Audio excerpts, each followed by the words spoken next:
हज़रत अबू मूसा रज़ी अल्लाह अन्हु रसूलुल्लाह सल्लल्लाहु अलैहि वसल्लम से रवायत करते हैं कि आप सल्लल्लाहु अलैहि वसल्लम ने फ़रमाया कि अल्लाह ताला ने मुझे जिस इल्म व हिदायत के साथ भेजा है उसकी मिसाल ज़बरदस्त बारिश की सी है जो ज़मीन पर खूब बरसे।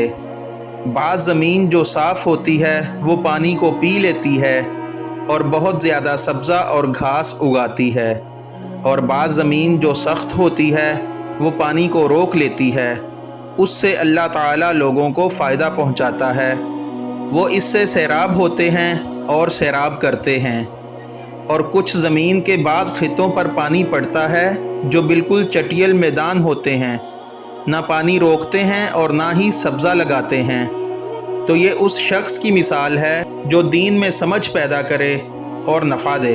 उसको वो चीज़ जिसके साथ मैं मबऊस किया गया हूँ उसने दीन का इल्म सीखा और सिखाया, और उस शख्स की मिसाल जिसने सर नहीं उठाया यानी तवज्जो नहीं की और जो हिदायत देकर मैं भेजा गया हूँ उसे कबूल नहीं किया।